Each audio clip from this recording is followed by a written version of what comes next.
ثانیہ کی باتیں تب بھی اس کے ذہن میں گھوم رہی تھیں جب وہ اپنے اپارٹمنٹ بلڈنگ کی لفٹ سے نکلا۔ پرانی یادیں کسی ٹوٹے کانچ کی صورت ماس میں کھپ گئیں۔ ان کو کھینچ کر نکالنے کا تصور ہی جان لیوا تھا۔ اس نے سست روی سے فلیٹ کے دروازے میں چابی گھمائی تو اوپر کہیں سے پانی سے بھری ڈبی آ گری۔ وہ عین ڈور میٹ پر گری تھی اور کارپیٹ گیلا ہو گیا تھا۔ اس نے توجہ دیے بغیر دروازہ بند کیا۔ وہ اکثر ایسی چیزیں گھر میں چھوڑ جاتا۔ اگر ڈبی ابھی گری تھی تو اس کا مطلب یہ تھا کہ اس کے بعد فلیٹ میں کوئی داخل نہیں ہوا تھا۔ ڈبی دوبارہ بھر کر رکھی بھی جا سکتی تھی مگر کارپیٹ پر نشانات ضرور ملتے۔ اس کے باوجود عادت سے مجبور اس نے کچن کی کھڑکی کی کنڈی چیک کی، پھر باتھ روم کے روشن دان کو دیکھا۔ سب کچھ ویسا ہی تھا جیسا وہ چھوڑ کر گیا تھا۔ اس نے ٹی وی آن کیا اور لیپ ٹاپ گود میں رکھ کر پاؤں لمبے کر کے میز پر رکھے صوفے پر بیٹھ گیا۔ وہ ان تمام ڈاکیومنٹس کو دیکھنا چاہتا تھا جو ثانیہ نے اسے سی ڈی کی شکل میں دیے تھے۔ ثانیہ نے فائل پر 6 حرفی پاس ورڈ لگا دیا تھا اور وہ اسے بتا چکی تھی کہ پاس ورڈ کیا تھا۔ اگر وہ اس سے کچھ بھی لیتا تو وہ اس کو اس فائل پہ یہی پاس ورڈ لگانے کو کہا کرتا تھا۔ ARP۔ لمحے بھر کو اس کا دھیان بھٹک کر ادلار میں اپنے ہوٹل گرینڈ کے آس پاس کے باہر لگی تختی کی طرف چلا گیا۔ وہاں بھی اس نے یہی لکھوا رکھا تھا۔ اس سے عمومی یہی تاثر پڑتا تھا کہ ARP کا مطلب عبد الرحمن پاشا ہے، جبکہ ایسا نہیں تھا۔ وہ جب بھی خود کو ARP لکھتا وہ اس سے مراد کبھی بھی عبد الرحمن پاشا نہیں لیا کرتا تھا۔ ARP کا مطلب اس کے نزدیک کچھ اور تھا۔ فائلز کا مطالعہ کرتے ہوئے بھی وہ ذہنی طور پر الجھا ہوا تھا۔ ممی نے صبح اسے جتنی تاکید سے کہا تھا کہ وہ ماموں سے مل لے، اب اگر وہ نہیں جائے گا تو وہ ہرٹ ہوں گی، اور یہی وہ چیز تھی جو وہ نہیں چاہتا تھا۔ اسے جانا ہی پڑے گا۔ وہ جتنا ان رشتہ داروں سے اعتزاز برتنے کی کوشش کر رہا تھا، اب وہ اتنے ہی اس کے سامنے آ چکے تھے۔ بہت بے دلی سے اس نے لیپ ٹاپ بند کیا اور پھر کلائی پر بند گھڑی دیکھی۔ رات کے 9 بج رہے تھے۔ ماموں کا گھر یہاں سے 10 منٹ کی ڈرائیو پر تھا۔ کیا وہ ابھی ہی چلا جائے؟ گاڑی آج اس کے پاس نہیں تھی، سروس کے لیے دی ہوئی تھی۔ اسے کل ملنا تھا، اگر ہوتی تب بھی وہ ٹیکسی پر ہی جاتا، کیونکہ وہ ان کو یہی تاثر دے گا کہ وہ ترکی سے آج آیا ہے، 2 ہفتے قبل نہیں۔ البتہ وہ ان کے گھر رکے گا نہیں، واپس آئے گا، کہہ دے گا کہ وہ ہوٹل میں رہائش پذیر ہے، وغیرہ وغیرہ۔ کور اسٹوری تو اس کے پاس ہمیشہ تیار ہوتی تھی۔ وہ اٹھا، اپنی جیکٹ پہنی، جاگر کے تسمے باندھے اور والیٹ اٹھا کر جانے لگا۔ پھر خیال آیا کہ وہ خط کے لفافے اٹھا لے جن کو اسے پرانی تاریخوں میں اسٹیمپ کروا کر میڈم سیکنڈ سیکرٹری کو بھیجنا تھا۔ یہ کام ماموں کے گھر جانے سے زیادہ ضروری تھا، پہلے اسے یہی کرنا چاہیے۔ پانی کی ڈبی دروازے کی اوپری جگہ پر احتیاط سے رکھ کر اس کی ڈور پھنسا کر وہ باہر نکل آیا۔ ٹیکسی نے اسے ماموں کے سیکٹر کے مرکز پہ اتارا۔ یہاں سے ان کا گھر 100 قدم کے فاصلے پر تھا۔ جس دن وہ اسلام آباد پہنچا تھا اس نے یوں ہی سرسری سا وہ راستہ سمجھ لیا تھا۔ شاید اس کے لاشعور میں یہ بات بیٹھی ہوئی تھی کہ اس دفعہ اسے جانا ہی پڑے گا۔ مرکز پہ ایک کورئیر سروس کی شاپ سامنے ہی تھی۔ اس کے سامنے پھول والا بیٹھا تھا، مختلف رنگوں اور قسموں کے پھول سجائے۔ وہ ان پہ پانی چھڑک رہا تھا۔ پھول، اسے چاہیے کہ وہ ان کے گھر کچھ لے کر جائے۔ پھولوں سے بہتر کوئی تحفہ نہیں تھا، وہ ہمیشہ ہی ایک بہت قیمتی اور خوبصورت تحفہ ہوتے ہیں۔ اس نے سوچا، وہ لڑکے کو گلدستہ بنانے کا کہہ دے اور تب تک وہ اندر کورئیر سروس سے لفافے اسٹیمپ کروا لے۔ بات سنو، اس نے پھول بیچنے والے لڑکے کو پکارا۔ وہ پانی کا چھڑکاؤ کر رہا تھا، فوراً پلٹا۔ جی صاحب۔ اپنے سامنے موجود آدمی کو دیکھ کر جو سیاہ جیکٹ میں ملبوس پینٹ کی جیبوں میں ہاتھ ڈالے کھڑا تھا، وہ جلدی سے پانی کا برتن رکھ کر مؤدب سا ہوا اور اس کے پاس آیا۔ گلاب کے پھول ہیں تمہارے پاس؟ کون سا رنگ چاہیے صاحب؟ سرخ، اس نے بنا سوچے سمجھے کہہ دیا۔ لڑکے نے ذرا تعصب سے سر ہلایا۔ صاحب، سرخ پھول ختم ہو گیا ہے، تھوڑے سے سفید گلاب پڑے ہیں، وہ کر دوں؟ نہیں نہیں، اس نے قدرے برہمی سے نفی میں سر ہلایا۔ سفید گلاب دشمنی کی علامت، ممی کو پتہ چلے وہ پہلے ہی دن ماموں کے گھر سفید گلاب لے کر گیا ہے تو وہ ازحد خفا ہوں گی۔ مجھے سرخ ہی چاہیے، کہاں سے ملیں گے؟ صاحب، میرے پاس سرخ اسپرے ہے، ان سفید پھولوں کو اسپرے کر دوں؟ قسم سے صاحب، اتنی مہارت سے کروں گا بالکل پتہ نہیں چلے گا۔ ہاں یہ ٹھیک ہے، یہی کر دو۔ اس نے اس بات میں سر کو جنبش دی۔ نقلی سرخ رنگ کے گلاب سفید گلاب سے پھر بھی بہتر تھے۔ پھولوں والا لڑکا جلدی جلدی باسکٹ سے سفید پھول نکالنے لگا۔ تم گلدستہ بناؤ، میں آتا ہوں۔ اس کی رفتار دیکھ کر وہ جان گیا کہ ابھی اسے کافی وقت لگے گا، اس لیے وہ اندر کوریئر شاپ کی طرف بڑھ گیا۔ اسے اگر کسی شے سے ازحد چڑ تھی تو وہ وقت ضائع کرنے سے تھی۔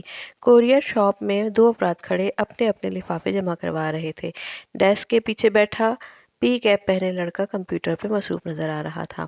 وہ خاموشی سے جا کر ایک کونے میں کھڑا ہو گیا۔ دفاتر ملازم لڑکے نے ٹائپ کرتے ہوئے سر اٹھا کر دیکھا۔ جہان پر نظر پڑتے ہی اس کے چہرے پہ شہنشائی کی رمق ابھری۔ وہ جلدی جلدی کام نمٹانے لگا۔ دونوں افراد کو فارغ کر کے وہ اس کی طرف متوجہ ہوتے ہوئے کھڑا ہو گیا۔ جی احمد بھائی، کوئی خدمت؟ ہاں، چھوٹا سا کام ہے۔ وہ جیکٹ کی جیب سے چند صاف لفافے نکالتے ہوئے کاؤنٹر پر آیا۔ ان کو کچھ بیک ڈیٹس میں اسٹیمپ کرنا ہے اور کچھ کو آگے کی ڈیٹس میں۔ یہ دیکھو۔ وہ اسے کام سمجھانے لگا۔ غضنفر اس کو جانتا تھا۔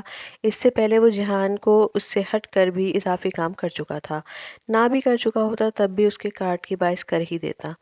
انٹری نہیں کرنی بھائی؟ جب وہ لفافے میں واپس جیکٹ میں رکھنے لگا تو غضنفر حیرت سے بولا، میں تمہیں کسی مشکل میں نہیں ڈالنا چاہتا۔ لمبا کام ہو جائے گا۔ اور گھر میں سب ٹھیک ہیں؟ جی بھائی۔ غضنفر کو اب اسے گھر کی باتیں بتانے لگا۔ اس کا وہ بھائی جسے جیل سے نکلوانے میں جہان نے مدد کی تھی، اب وہ کام پہ لگ گیا تھا اور وہ اس سے کافی آسودہ لگ رہا تھا۔ میں چلتا ہوں، تمہارا بھی آف کرنے کا ٹائم ہو رہا ہے۔ اس کی بات تحمل سے سن کر اور تبصرہ کر کے اس نے گھڑی دیکھتے ہوئے کہا۔ وہ ماموں کے گھر پہنچنے میں زیادہ دیر نہیں کرنا چاہتا تھا۔ غضنفر سے مصافحہ کر کے وہ باہر آیا۔ سست رو لڑکا ابھی وہ کے پلاسٹک کور کے گرد ربن باندھ رہا تھا۔ اسپرے نہیں کیا؟ اس نے سفید گلاب کے پھولوں کو دیکھ کر اچنبھے سے ابرو اٹھائی۔ میں نے ابھی دیکھا صاحب اسپرے ختم ہو گیا ہے، آپ ایسے ہی لے جائیں۔ دیکھیں یہ سبز پتے ساتھ میں لگائے ہیں، کتنے اچھے لگ رہے ہیں۔ اچھا، زیادہ لیکچر مت دو۔ کتنے پیسے ہوئے؟ ناگواری سے ٹوکتے ہوئے اس نے بٹوا نکالا۔ اندر سے چند نوٹ نکالتے ہوئے اس کی نگاہ اپنے سروس کارڈ پر پڑی۔ کیا ماموں کو یہ دکھانا تھا؟ نہیں، ابھی بہت جلدی ہوگا۔ پہلے ان کا اعتماد جیتنا ہوگا اور وہ ان کی نازک اندام مغرور سی بیٹی ان سب لوگوں کی زندگی کا حصہ بننا مشکل لگ رہا تھا۔